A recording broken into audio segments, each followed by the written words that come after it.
una presentación de Banco Santander y su préstamo para pymes con garantía SIGA. Santander, el banco que banca a las pymes.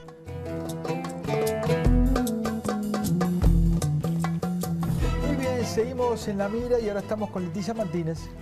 Hola, buenas noches a todos. ¿Todo bien, Leti? ¿Todo bien? 14.000 años, ¿eh? Hace 14.000 años que tenemos pobladores en lo que hoy llamamos Uruguay. Por lo menos 14.000 años. Sí. ¿Cómo es eso? Bueno, según una investigación del grupo interdisciplinario que lidera Rafael Suárez, hay hallazgos que determinan esto. Ellos más o menos se están manejando en la zona norte, sobre todo en Artigas, y desde ahí es que surgen estos primeros hallazgos. Si vamos más atrás, digamos, el Homo sapiens o el hombre moderno anatómicamente, se dice que los primeros rastros fueron en África hace 150 o 200.000 años. Después en Europa se calcula que, por los registros que hay, que fue hace 60.000 años. Y América fue el último de los continentes en ser poblado, y hay toda una controversia sobre por dónde ingresaron los primeros pobladores y desde cuándo. En América del Sur puntualmente fue hace unos 18 o 19.000 años. No estamos tan lejos, digamos, entre estos 14, digamos, en términos generales, históricos, ¿no? Sí, no estamos tan lejos. Igual todavía restan como definirse algunas cosas, como te decía, sobre los pobladores americanos, sobre cómo ingresaron, pero los arqueólogos todavía no se pusieron muy de acuerdo. Ajá. En Uruguay concretamente, que estamos hablando sobre el final de la era de hielo, que nos da película, pero no, se detectaron acá 4 grupos. Esta investigación determinó que hay 4 grupos y se cree que 2 de ellos pudieron haber convivido. Incluso que estos 2 grupos pudieron haber intercambiado tecnología a la hora de hacer las puntas para poder cazar, o incluso cambio de personas, es decir, que hubo material genético ahí que pudo haber cambiado entre un grupo y el otro. Pero vamos a escuchar lo que nos decía Rafael Suárez, el arqueólogo que lidera la investigación. Lo que vemos es que algunos de estos sí pudieron haber convivido por 2 razones. Primero, por la cronología. Hay unos grupos que tienen unas puntas que son triangulares, sin pedúnculo, sin el tallo, digamos, para enmangarla, pero que la podían enmangar obviamente también, y que tienen una característica tecnológica que la llamamos acanaladura, que es una forma de la base para poder enmangarla de mejor manera, que comparten esa característica con estas otras puntas que te comentaba, que son las puntas cola de pescado. Y tienen un rango cronológico bastante similar. Entonces ellas convivieron aproximadamente por 450 años. Estos grupos, ambos grupos, pudieron haber convivido y intercambiado conocimiento tecnológico, o sea, conocimiento de cómo manufacturar sus artefactos. También lo que vemos es que estas puntas, estos 2 grupos, comparten la misma preferencia por un tipo de roca, que es la que se conoce como caliza silicificada o silcreta, que es una roca muy característica, muy dúctil para la talla, y que estos grupos la preferían. Una de las cosas interesantes que plantea la investigación es que estos grupos se movían, es decir, se asentaban en determinado lugar y lo denominaban campamentos base, y de ahí se movían para cazar, iban hasta canteras para buscar piedras para poder construir así sus puntas, y también se trasladaban hacia cuevas para poder hacer sus rituales. Y Suárez lo compara con lo que nosotros hacemos en la vida moderna. Tenemos nuestro lugar donde vivimos, que es nuestra casa. Tenemos la ferretería donde vamos a comprar nuestras herramientas. En el caso de los grupos cazadores estos, nuestra casa son los campamentos bases. La ferretería son las fuentes de materias primas donde aparecen esas rocas.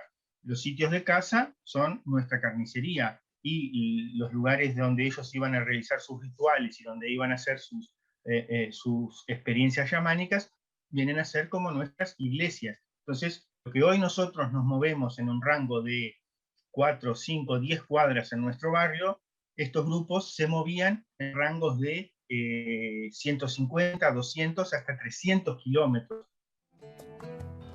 Y una de las cosas que nos contaba es, o que nos podemos preguntar, es cómo los arqueólogos tienen toda esta información. Y bueno, y a raíz de que ellos se encuentran en su lugar de trabajo, como decíamos, en el caso de la investigación que lidera Suárez es en el norte del país, indicios, por ejemplo, las puntas que hablábamos recién, o cuando se manda a analizar el carbono 14. En el caso de las puntas, ellos logran, a través de ese material encontrado, poder analizar el grupo al que pertenecían, por esta identificación que recién explicaba Suárez sobre los distintos grupos, y además dejan de ser un marcador cronológico. A través del análisis de las puntas pueden más o menos saber en qué época estuvieron los primeros pobladores acá, pero vamos a escucharlo.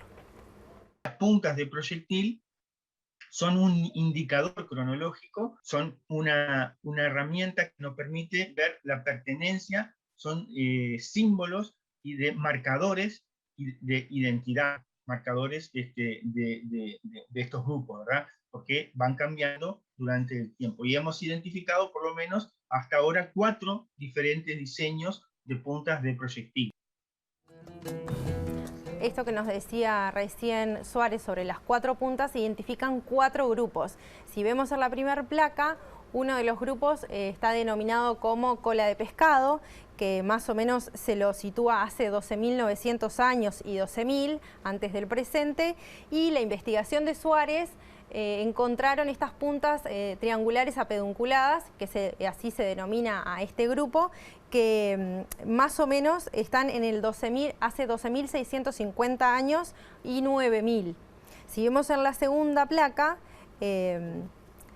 vemos que están los grupos tigre, que son denominados así por el lugar donde se encontraron, que es en el norte del país, y los paipazo. En ambos casos estos hallazgos fueron en Artigas, y se les denomina así por el lugar donde se los encontró, a diferencia de los grupos anteriores, que era por la forma que tienen las puntas. En este caso se los denominó así por el lugar donde se los halló. ¿Se habló de las cuevas?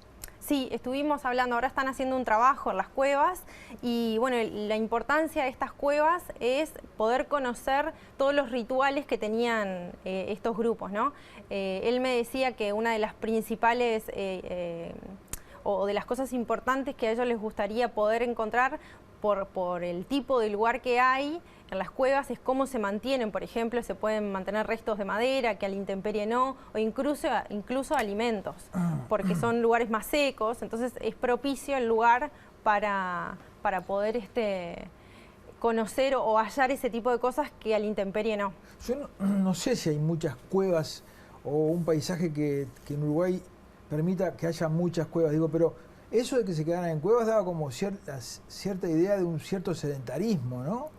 Bueno, en realidad no, porque lo que plantea la investigación es que ellos tenían lugares base, ¿no?, que eran lo que nosotros podemos denominar hoy nuestra casa, y que ellos se trasladaban a la cantera a buscar piedras o a las cuevas para realizar los rituales, el chamanismo, por ejemplo. Pero mantenían el lugar. Y volvían siempre a su lugar. Incluso lo que me llamó la atención es que ellos hablan de que este traslado puede llegar a 300 kilómetros. Si lo pensamos en términos de hoy, que tenemos un transporte que en esa época obviamente no había, es muchísimo lo que se trasladaban. Muchísimo. 300 kilómetros. Y que en una época, o sea, 300 kilómetros y volvían al lugar donde estaban habitando. Exacto, iban y volvían. No quiere decir que lo hicieran rápido, ¿no?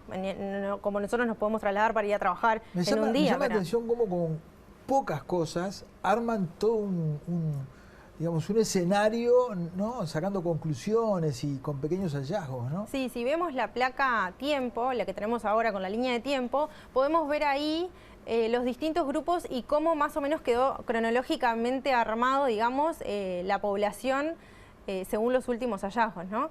Eso más o menos sería la línea de tiempo en los que los distintos grupos estuvieron conviviendo en el territorio.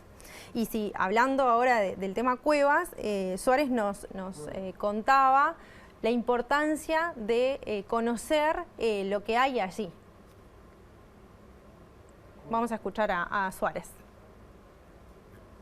Estas cuevas también lo que pueden tener es, y lo que estamos relevando, es ver si tienen pictografías, o sea, dibujos también petroglifos, que es la piedra tallada, la propia pared de la roca, donde los indígenas hacían dibujos. Estos sitios con arte rupestre que comentaba, nos están hablando de una esfera simbólica, de una esfera relacionada con el mundo del simbolismo, del chamanismo, ¿verdad? Y nos pueden dar, sí, indicios de cómo estos grupos explotaban el ambiente, porque si bien eran humanos anatómicamente modernos, eran como nosotros, tenían un conocimiento profundo de lo que era el ambiente y de lo que era la migración de los animales, de lo que era la medicina tradicional. Utilizaban las plantas del monte, las utilizaban para curarse. Lo que debe ser la emoción, ¿no?, de tener esa profesión y estar excavando y encontrar una cosa que tiene 14.000 años de antigüedad, ¿no? No, y además lo que nos queda por conocer. Bueno, claro, eso es lo que se ha encontrado, ¿no? Estamos hablando solo del norte del país. Capaz que a medida que pueda avanzar la investigación y se encuentren otros lugares propicios para hacer este trabajo, logramos tener mucha más información. Sí, seguramente también como en todo se necesitarían capaz más recursos, ¿no? Seguramente. Muchísimas gracias, Leticia. Gracias a ustedes. Gracias a ustedes por haber estado ahí. Los esperamos la semana próxima. Que pasen bien.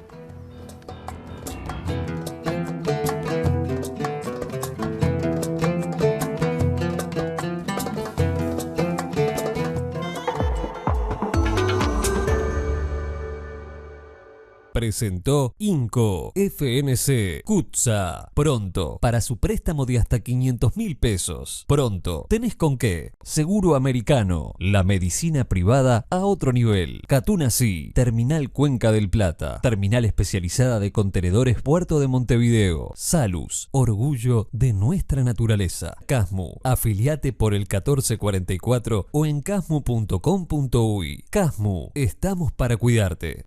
Santander y su préstamo para pymes con garantía SIGA.